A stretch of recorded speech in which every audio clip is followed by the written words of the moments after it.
Okay, hello. Welcome to the Parsha class. Parsha Behar Bechukotai 5783. This is the 35th day of the Omer. And let's learn the Parshiot.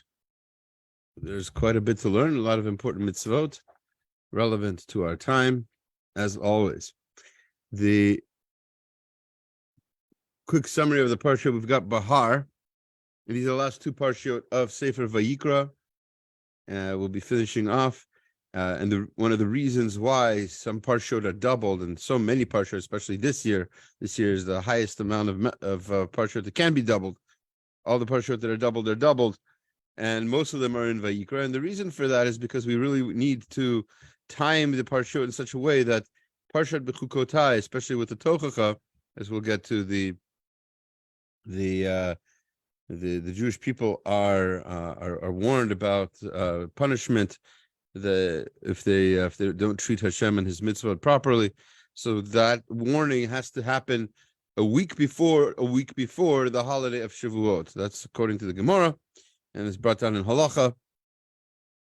So to time that right, we need to double up several parshiot, including these two, Behar and Bechukotai.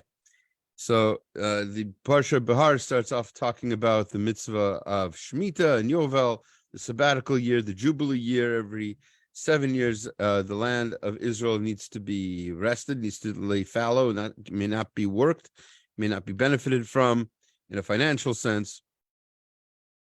And obviously, this is going to come with its own group of financial laws and economics and conceptions of how money is supposed to be made and what it's supposed to be done with it.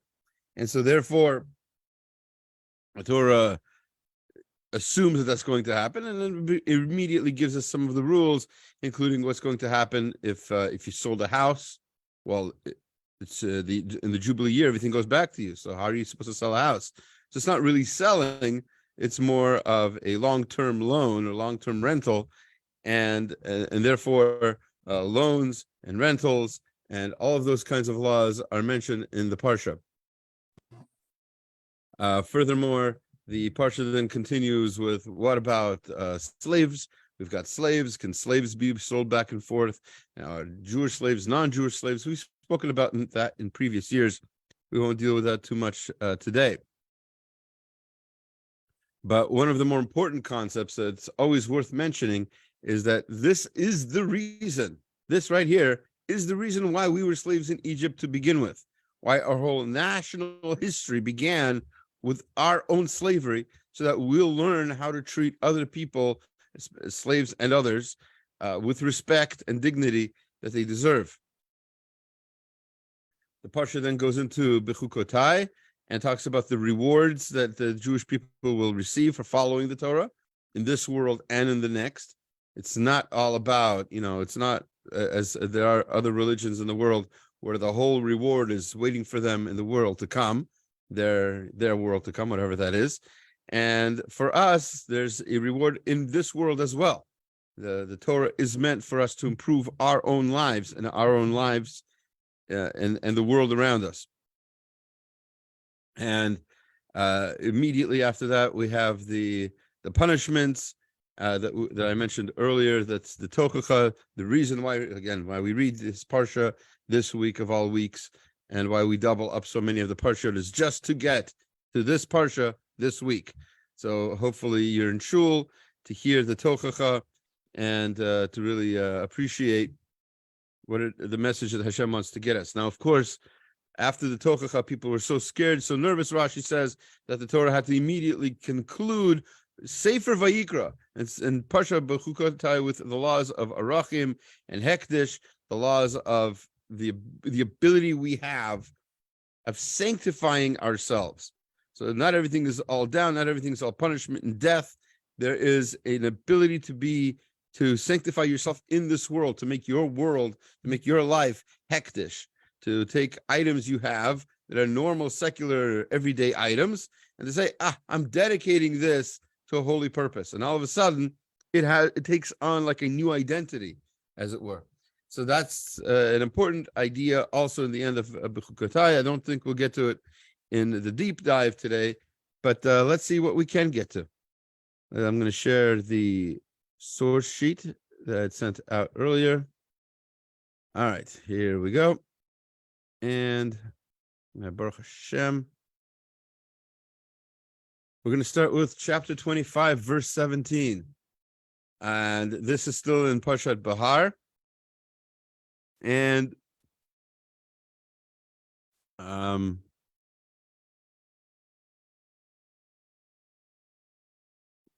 we're talking here about there's like I said, a number of laws related to acquisition and fairness in business and things like that. And very often there's a certain phrase that's repeated over and over again, and it's velo tonu. Don't mistreat ish et amito. Don't a person shouldn't mistreat somebody else. And they should fear Hashem, your God. Hashem, your God. Now, this kind of phrase is repeated very often in this parsha, and Sforno wants to know why that is. So he said, bidvarim ugnivat dat, even with words and with lying, Bilti shum darara de mamona. So anything that has to do with money.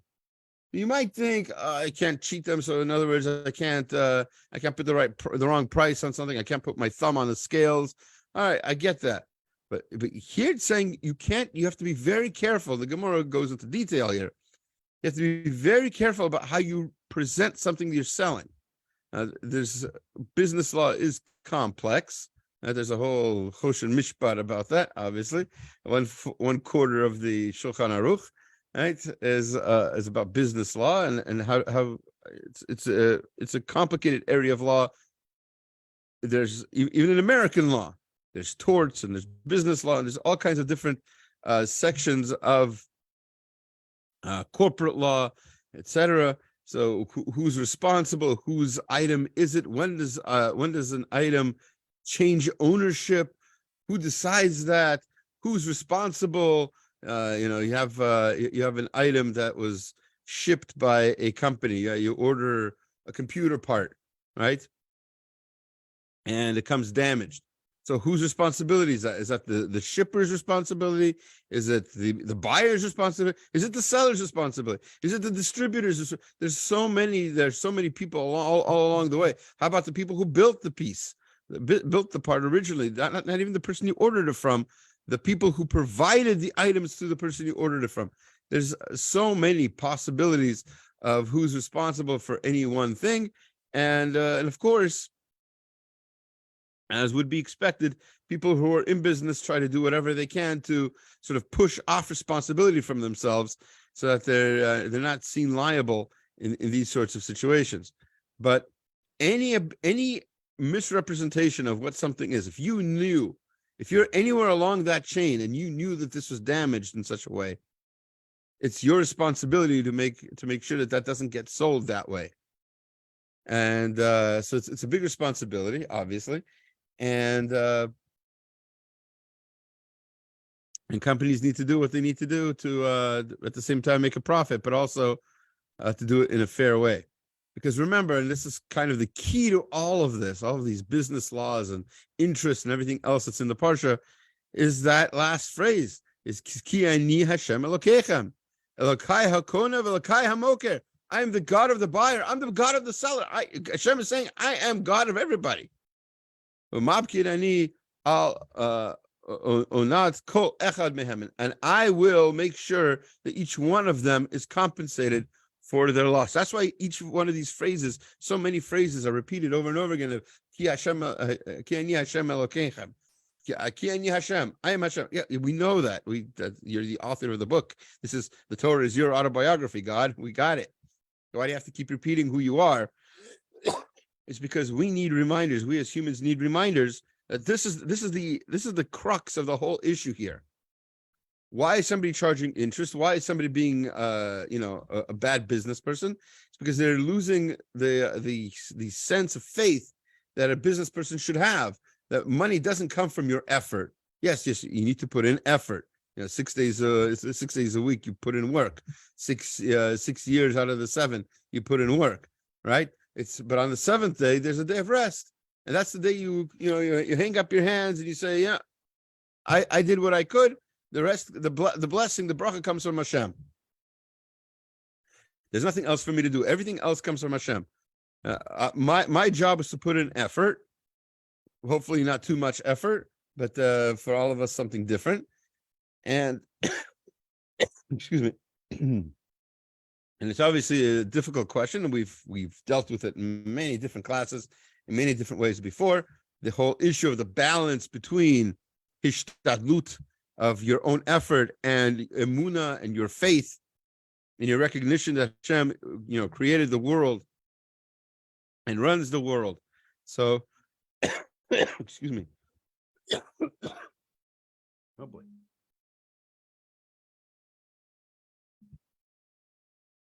Everybody wants to call me now. Okay. So, in essence, if once you remember that, once you have that in mind, that Hashem is in control of your parnasa, whether you like it or not, right? He's in control of your parnasa. Therefore, all the other laws that are in this book, and especially in this parsha, all come together.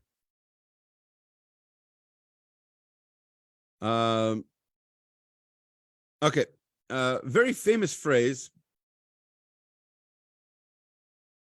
certainly worth discussing, is the concern that people might have that after 7 years of 6 years of plowing the land, not working the land on the 7th year, is going to kill the crops.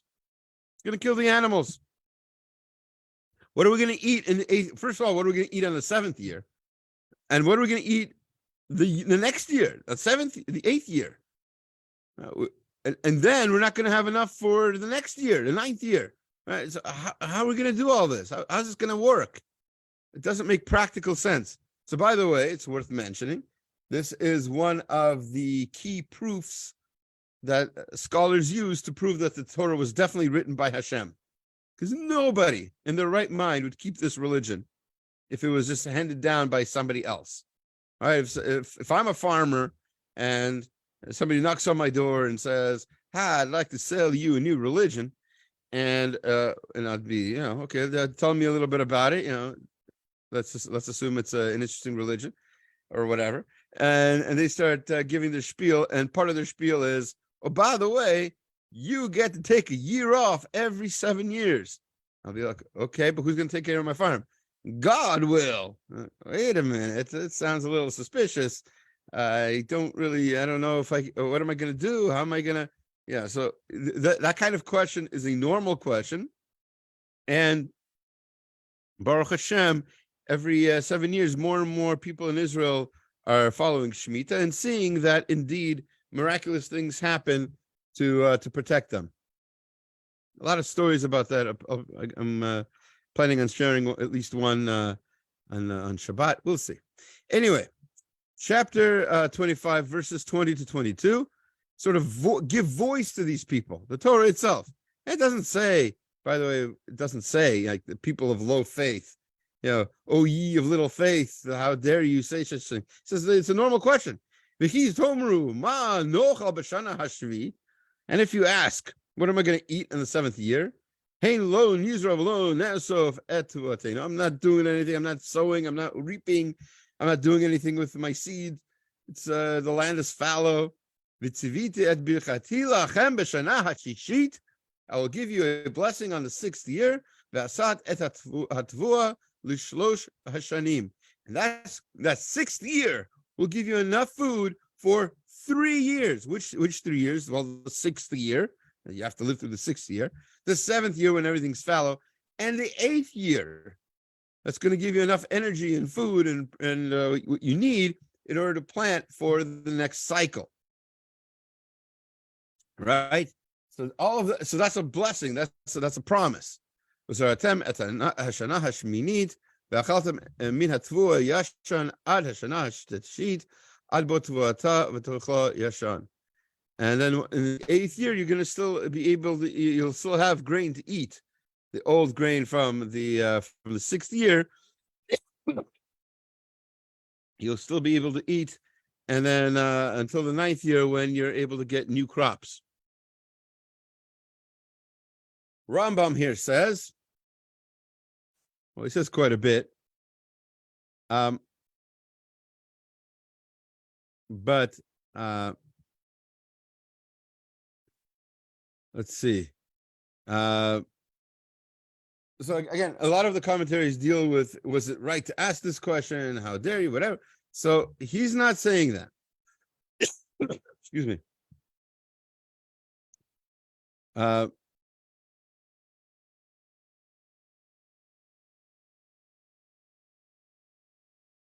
So he's explaining how the verse works. Let's look at Rav Hirsch and what he thinks about that, though. So Rav Hirsch, it's worth reading this paragraph, even though this isn't exactly to the point that I'm trying to make. But it's worth reading this paragraph. It's beautifully said. We're going to have actually 2 Rav Hirsches in a row here in just a moment. God's providential care for the land will express itself in the bounty of the fields. H-Shem takes care of the land. When the weekly Sabbath was first instituted, Lechem Mishnah would descend each 6th day, a double portion of bread, right, of the man. The double portion of manna heralded the sanctity of the 7th day and also constituted a guarantee of God's providence. People in the wilderness, people in the midbar, knew that H-Shem was taking care of them. God ensured that no man of Israel will go to ruin by ceasing his work on the Sabbath. So too, in the sabbatical year, right? So we have the Sabbath of the week, and the sabbatical year of the 7-year cycle. The double blessing in the harvest of the 6th year heralded beforehand the sanctity of the 7th, and also constituted a guarantee of God's providence. So there's like a parallel between the man, the double portion of man that fell on Friday for Shabbat in the desert, and the triple portion of food that we grow in the 6th year in preparation for and in consecration of the 7th year. God ensures that no man of Israel will go to naught by ceasing all work in the fields in the sabbatical year. Our years, conclude with the harvest, which begins in Nisan and is finished in Tishrei. Thus, every normal year provides part of the needs of that year and most of the needs of the following year. Again, every normal year provides part of the needs of that year and most of the needs of the following. So we need to be able to store food for the through winter into the next year, right? So far, following, good. All right. However, the 6th year provides part of the needs of the 6th year, all the needs of the 7th year, and most of the needs of the 8th. For most of the harvest of the 8th is used only in the 9th year. We would have expected then that the main concern would be for the 8th year, as most of the needs of the 7th are provided for by the harvest of the 6th year. We don't have to worry about the shmitta year. All we have to really worry about is the 8th year. Because the shmitta year, we've got enough food, we saved it from the 6th year. That's normal. That's normal, natural. It happens in every country and every farm. Right? That's normal life. Shmita or not Shmita, every single year is provided for by the previous year. It's the next year, says Rav Hirsch, that we have to be worried about. It's the 8th year that we're focusing on. For this reason, he says the Ramban interprets the question, Kitomru, etc., as though it were written, and the Ramban said this himself, it's written in reverse order. So the way the Ramban understands it is that it's as if it was written, V'chitomru b'shana hashvit, sorry.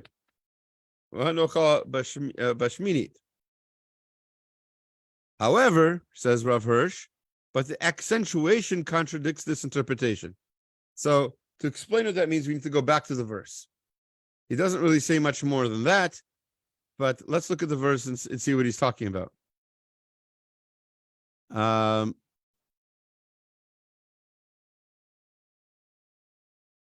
Yeah.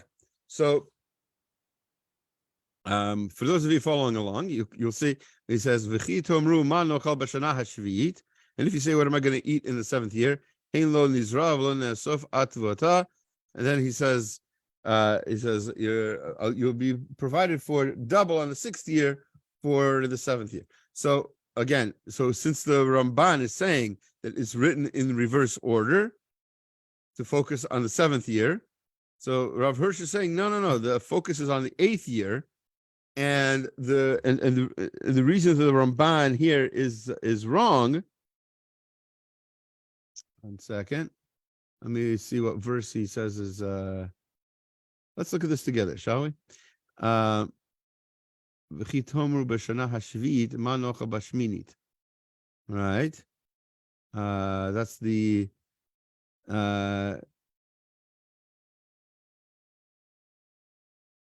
Where's Sheminit?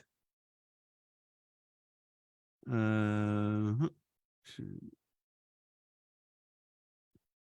right, so in verse 22, so we're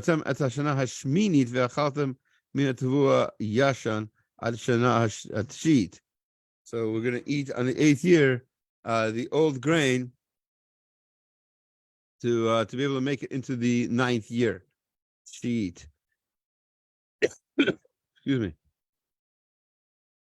But what Rav Hirsch is saying is, if you look at the cantillation, the accentuation of the, this is a grammatical point, but when it's laned, you'll see that the verse doesn't work that way. And mostly he's talking about the fact that, you see that little wishbone under Hashvit? That accentuation mark means that there's a pause there. If you ask, what am I going to eat on the seventh year? So that is the question. It doesn't. You can't imply there that really he was asking about the eighth year. He says, what am I going to eat on the seventh year? So that is the focus.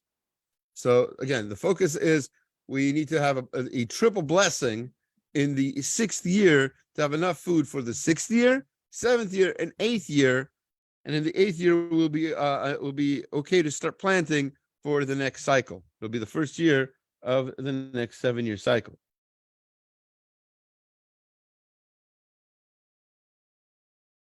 Okay, very good. All right, so that's the Ramban there and Rav Hirsch. So let's look at the next Rav Hirsch as well. It's not the next one in his commentary, but the next one for us. Chapter 25, verse 26.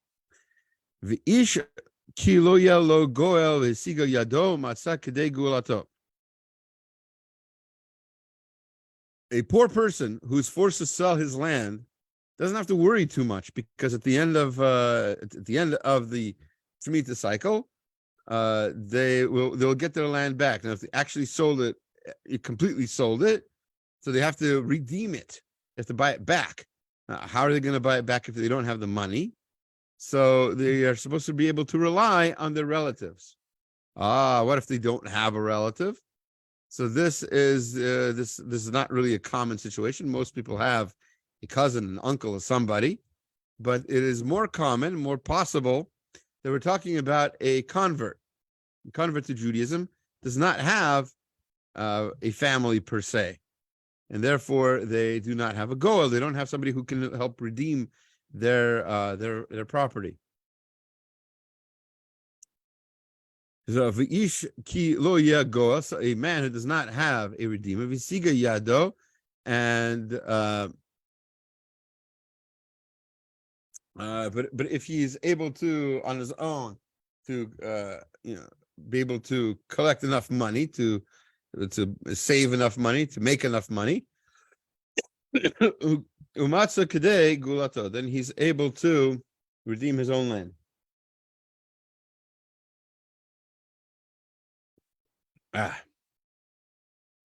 So Rav Hirsch is about to tell us is that this whole verse is setting up not just an idea, but an economic system by which the Jewish people are supposed to be able to survive in the land of Israel. It's not just like tzedakah is like this safety net. or something like that. It is part of the system. Let's look at some of these verses. So we'll start with this comment on the previous verse.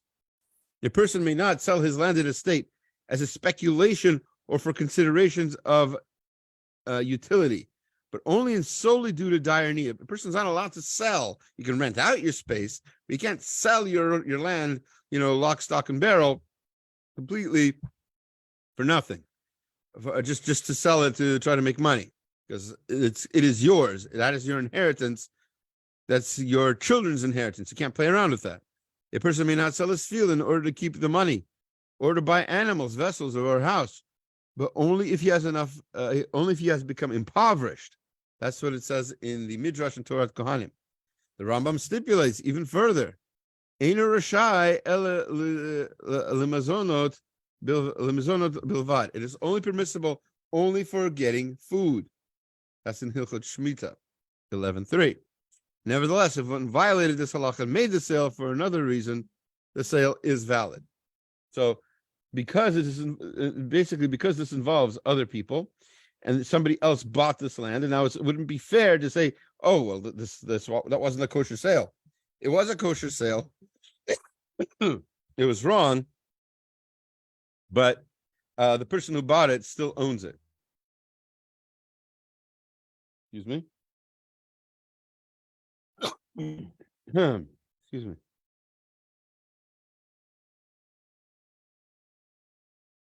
Okay. He says further, it says, me'achoto, from your brother. Again, from Torah Kohanim, it says, even when he's in dire need, a person should not sell all of his land. He should sell some of it, not all of it. And again, only when it's a dire need, not whenever you feel like it, not just to make some speculation, make some more money, but just so that only to survive, and literally just to buy food, according to the Rambam. Okay, so far clear? Good, let's continue. V'ga'al et hamimkar. According to the accepted halacha, this is merely a right, a reshut, but not a duty. You don't have to. This is talking about the redeemer. The redeemer has a right to redeem. They don't have to do it, but it's not a chova. In other words, they don't get punished if they don't do it. Ish kilo lo goel. He has relatives, but none are willing to buy the field. So this, besides the case that I gave, the Rashi's case, that we're talking about a ger whose relatives, who doesn't have the relatives to help redeem. We could be talking about somebody who has relatives who don't want to help. They don't have to. Like you said before, it's not a chova. It's not a duty of the relatives to do it, but they have the right to do it to help you. Excuse me. He quotes the Gemara in Arachim, says the seller has the right to buy it back only if he has acquired the necessary means, but not if he borrows the money for it. So borrowing money to buy back stuff that you're not going to be able to afford, and then you owe money, that's not what we're trying to do here. We're trying to stabilize the economy, not make it more fluid, make it more what's the word? We're not trying to make the economy less predictable. It's the other way around. So matzah kedei go'alato, and plus his financial condition has changed, right? In other words, now he's wealthy. Now he has money to buy things back, and he's good. All right. We'll be talking about a lot of the practical stuff here in Parshat Behar, the halachot, the economy, etc. Let's talk about something a little more mystical, if you don't mind. How is it that we're supposed to have? Let's see the pasuk, and then let's ask the question. Let's go in order here, shall we? V'ish yimkor beid moshav ir choma v'haita gulato ad tom shnat mkaro yamim tiyeh gulata. So somebody sells his house, but it's in a walled city. So that house can be redeemed for a year. After a year, it cannot be redeemed anymore. You have a year to do it. Vim lo regal ad milot lo shana tamima v'kam habayit asher be'ir asher lo. Then once a year is passed, then the city, the walled city, the house in the walled city, then goes to the buyer, right? You didn't redeem it. You had a year. You didn't redeem it. Done. 1 second. All right. Koma litzmitut. Koma litzmitut lekona oto l'dotav lo yitze b'yovel. So if the house was not redeemed for a full year, and then the house goes back to the purchaser, then even in the Yovel year, when everything goes back to the original owner, if your house is in a walled city, too bad for fallen. You didn't redeem it within a year. It's that person, the buyer's house, forever. So the question is now, there might be practical reasons why that's a thing. It's a walled city. You can't really have, how can you have hold on, I have a chat here. 1 second. Oh, yeah, I'm okay. So the right. So it could be for practical reasons. You can say, we've got a walled city, and so maybe it doesn't make financial, economic sense to have it be owned by other people or whatever.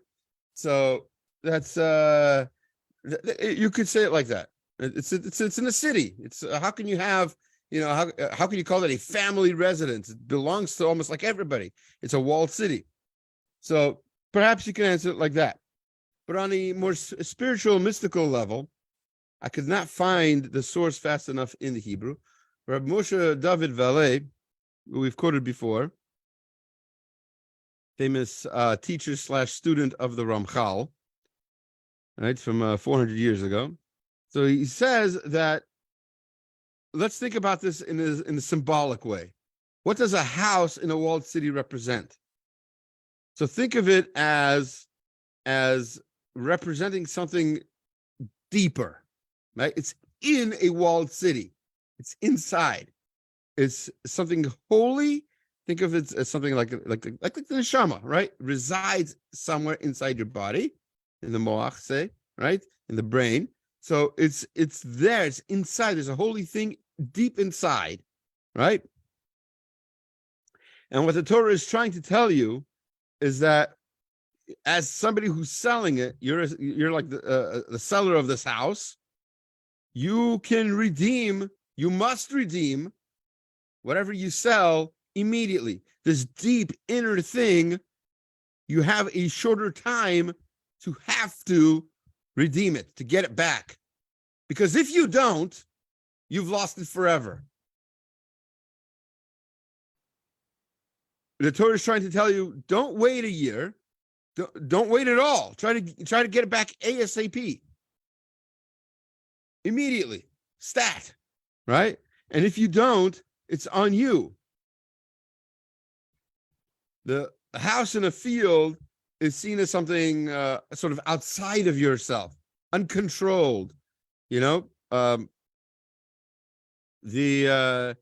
talk about this. The mystics anyway talk about this in terms of the knots on the tzitzit, right? The majority of the tzitzit is not knotted.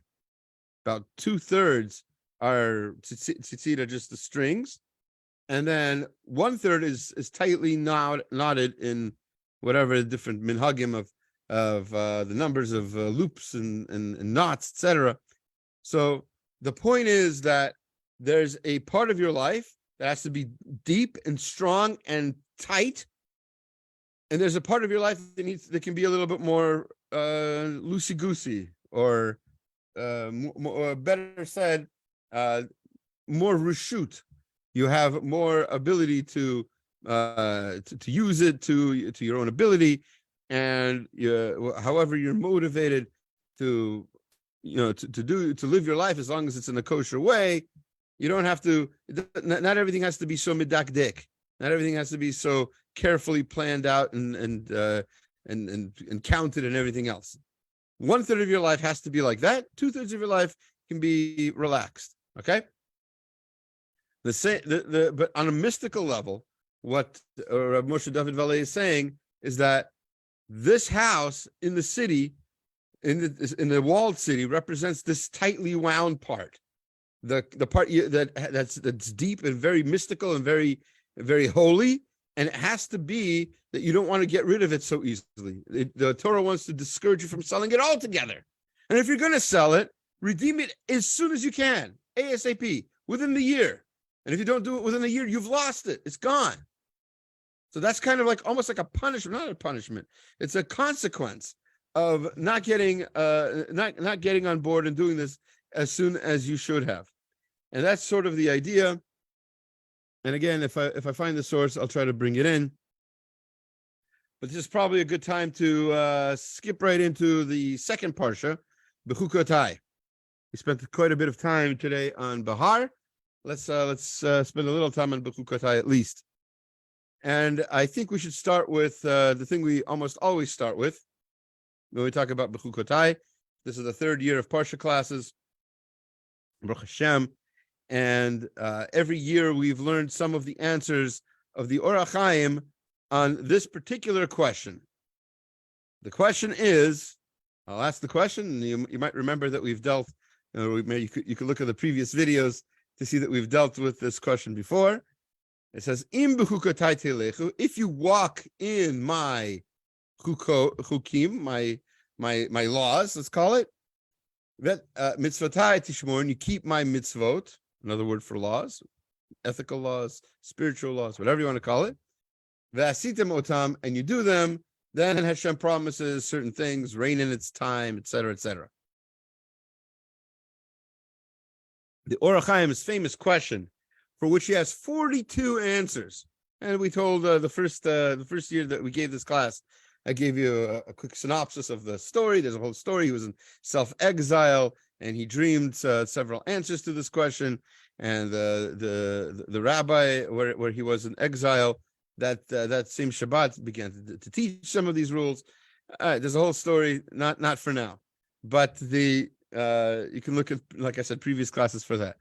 But the fact that there's 42 answers to this question from one huge Talmud Chacham is already should already give us some pause and give us reason to consider how important this question might be. Again, so we dealt with the first two answers in the first 2 years. Today we're going to deal. I don't know how many years we're going to have a Parsha class. God willing, 42 years, no problem. We could have an answer for every year. But just in case, we're going to double up today. We're going to have answers 3 and 4 if we have the time for that. Od Yirtza al pi Mamar Zal. So another way that we can answer this question is by quoting the Chazal, the Zohar. Yeah, we had Lag BaOmer 2 days ago, so quoting the Zohar should be no problem for us. All right. So there Chazal tell us, Ki HaTorah yesh ba, the Torah has arba drachim, 4 ways of interpretation. We've heard these words before.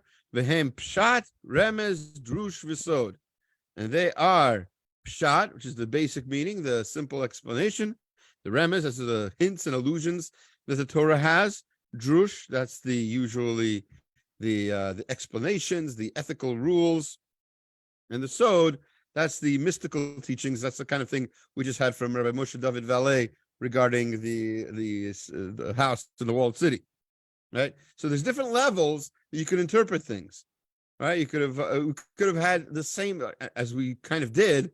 We could have given you a source for the last verse that we learned about the halachic reasons, the financial repercussions of having a house in a walled city. And to these 4 ways, there are still 70 approaches to how to deal with each one. It could be so many different interpretations. The Torah is so beautiful, so vast, so many different chachamim, as long as they're rooted in the Masorah, as long as they're rooted in the Chazal and the original sources, and it doesn't contradict the Torah, So that every interpretation can be beautiful. And every year there's new books of new interpretations of each and everything.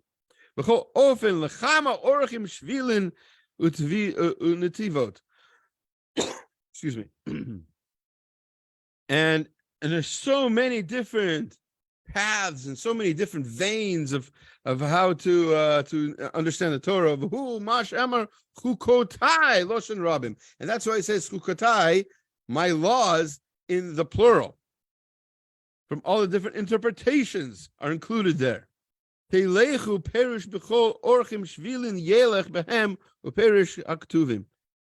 you're supposed to, why does it say walk in my ways? That's the main question, right? This is answer number 3 of why is the Torah considered asking us to walk in its ways. It's because there's so many different ways, so many different paths to understand Torah, and walking among them means accepting these interpretations. Not saying, oh, that's I don't believe that one. I'm not going to believe Remez today. No, there's different interpretations. If it doesn't fit you, don't understand it, that's one thing. So learn it a little deeper. Excuse me. Ask questions about it. That's fine.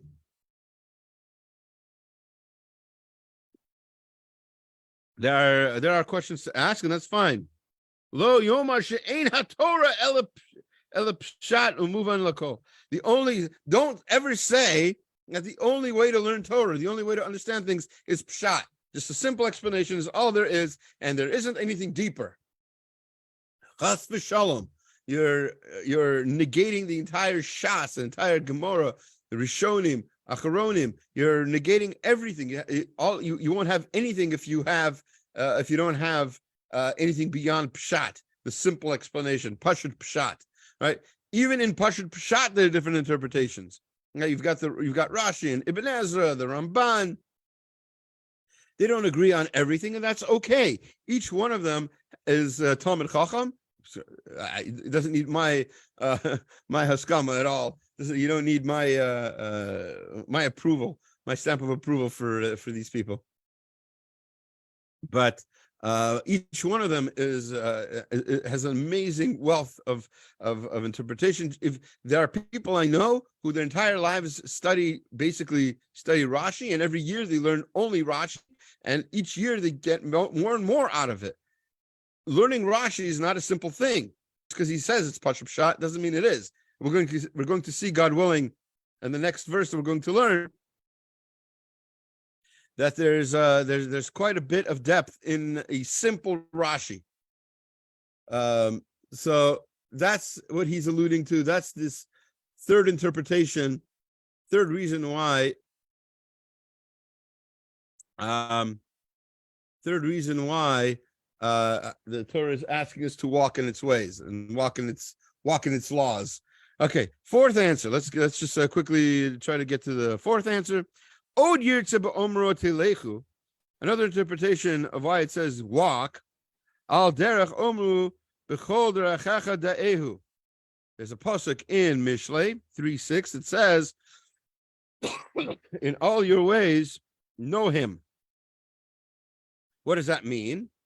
So the way the Rambam understands it, v'katav haRambam b'perek Gimel b'Hilchot Deot, so chapter 3, halacha 3 of Hilchot Deot, he explains this verse like this: V'sim al libo kadei sheyeh gufo shalem v'chazak kadei shetiyeh l'dat et H-Shem. When a person takes care of themselves, they take care of their health. They eat well, they rest well, they exercise, whatever they have to do. They should have in mind that why they're doing it is so that they can have a healthy soul, a healthy body, so that their healthy God-given soul can be in a healthy body that will be able to understand more of God, bring more of godliness into this world. That's our goal in life. That's why we do. That's why we do what we do.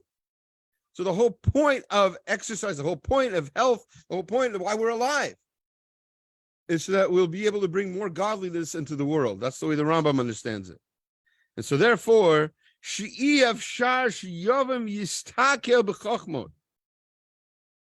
It's impossible for somebody who's unhealthy, if he's hungry, if he's in pain, it's impossible for that person to learn and understand things and to bring godliness into the world. If the way to bring godliness into the world, as per the Rambam, is through knowledge of God, the recognition of God, the more you see, the more you realize that this is from God. This is from God. God is all around me. God is everything. So the more you do that, that's our goal in life, right? So the more you're not able to do that if you're focusing on your, oh, my head hurts, oh, my arm hurts, oh, whatever it is. I'm hungry, I can't think, I'm tired, right? All these things are taking you away from bringing godliness into the world. Somebody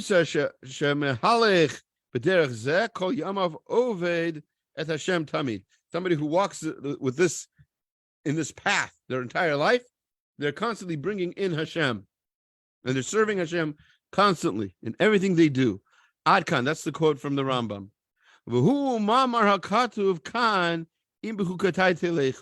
So apply that now to what we just said, that walk in his laws. What does that mean? Bishvil esek b'Torah telechu b'chol derkechem. For the sake of this Torah, for the learning of the Torah that you're going to be able to do if you're healthy, that's why you do what you do. Everything you do is for that reason. Every exercise, every time you take a nap, every time you eat, all of that is for that reason of bringing more godliness into the world. Eating, drinking, talking, whatever you do.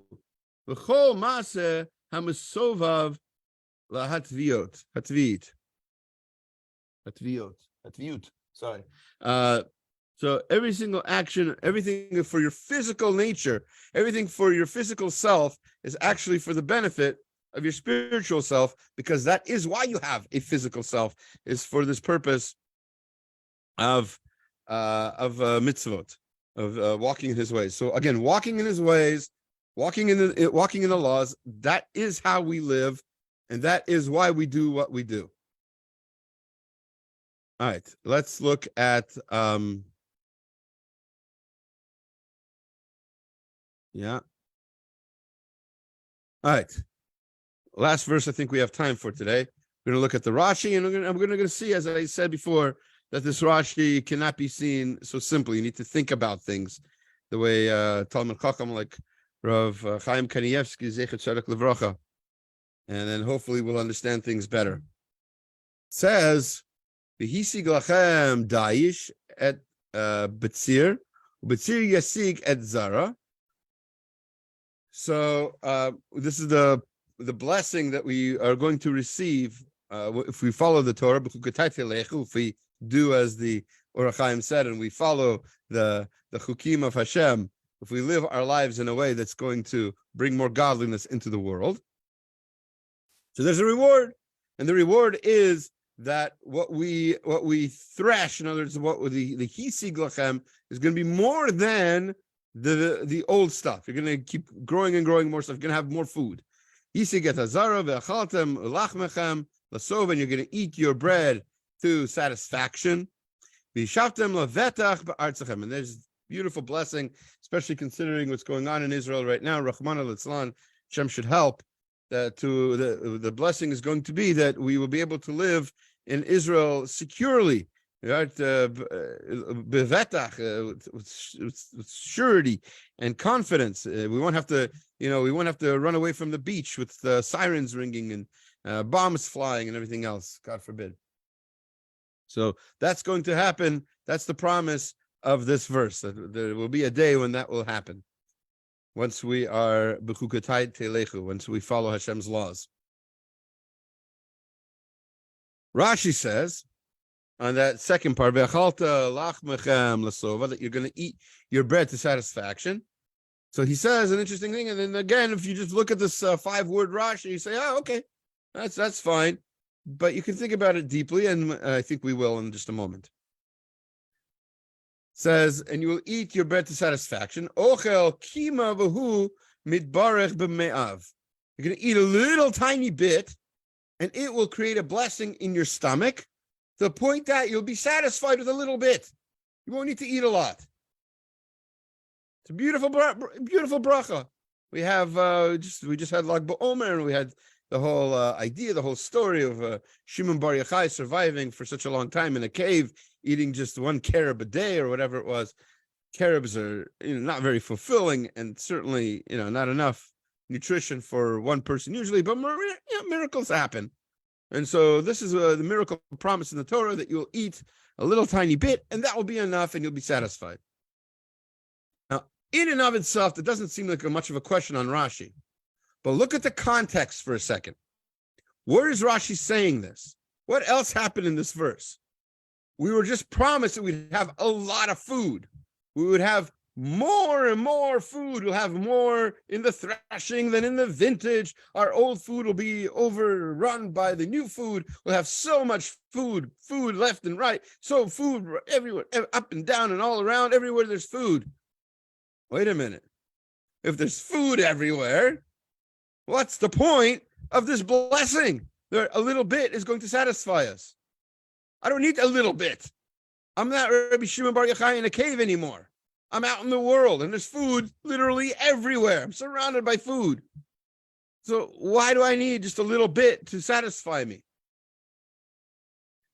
Such is the question of the Talmud Dikra of Rav Chaim Kanievsky, Zecher Tzedek Livracha. And so he asks this question, V'achaltem lachbechem l'sova. He quotes the Rashi, Pirish Rashi, Ochel kima v'hu midbarach b'me'av. It's going to be blessed in your stomach. You're going to be satisfied. L'chora tzarech ian. Really, we need to wonder. The ha kvar nidbaruchu b'sova dichtiv Reisha Dikra, the beginning of the pasuk, it said, Isig lachem dayesh at hakatzir katzir yesig al zera. Rashi himself there said, Yishaya darish mruba v'tamasukim bo ad bekatzir te'asafu ad sha'at zera. You're going to be just overwhelmed by how much food there is, so much food. So why do you need this blessing? See this Rav Chaim and you'll understand. Yesh lomar, the Gam zu brakahi. This is also a blessing. Why? Shelo yitztarech levatel harbe mitorah mitalmud Torah. Bizman avor zman ha'achila. You know why you get this blessing? Do you know why it's a blessing to eat a little bit and be satisfied even though you have a lot? Because you shouldn't be wasting your time eating. Because in this particular time, in this time of Mashiach, in this time of great spiritual gain, we'll finally appreciate what it means to learn Torah. We'll finally say, I don't want to waste time eating. I want to learn. I want to learn. I don't want to sit down for a 30-minute meal. I want to chick-chock eat this in a minute or two and get to my real life. My real life and my real enjoyment isn't with food and drink. My real life, my real enjoyment, my spiritual growth comes from Talmud Torah, from learning the Holy Torah. And that, says Rav Chaim, that's there's still, Baruch H-Shem, there are people like that today. And they appreciate the speed with which if you can, you should eat. Obviously you shouldn't eat too fast. It shouldn't be unhealthy for you, but you shouldn't waste your day eating and drinking, right? That's normal. I think we can all understand that. That shouldn't be the whole crux of your day. Some people schedule their day around tefillah, right? Some people schedule their day around meals, and some people schedule their day around Talmud Torah. I'm not saying which one's better, which one's worse, but God willing, when we're certainly more spiritually refined, I think it'll become, the answer will be obvious, and we'll agree with Rav Chaim that the Talmud Torah, Keneged Kulam, Talmud Torah is the greatest. There's nothing better than Torah. It's worth more than gold and diamonds and jewels. It's the greatest enjoyment, the greatest pleasure. And it's a great way. This is a great thought to start thinking about.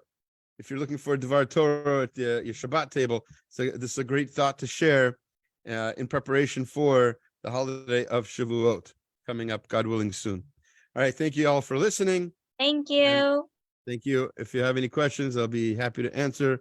Right now, I'm just going to stop the share to Facebook.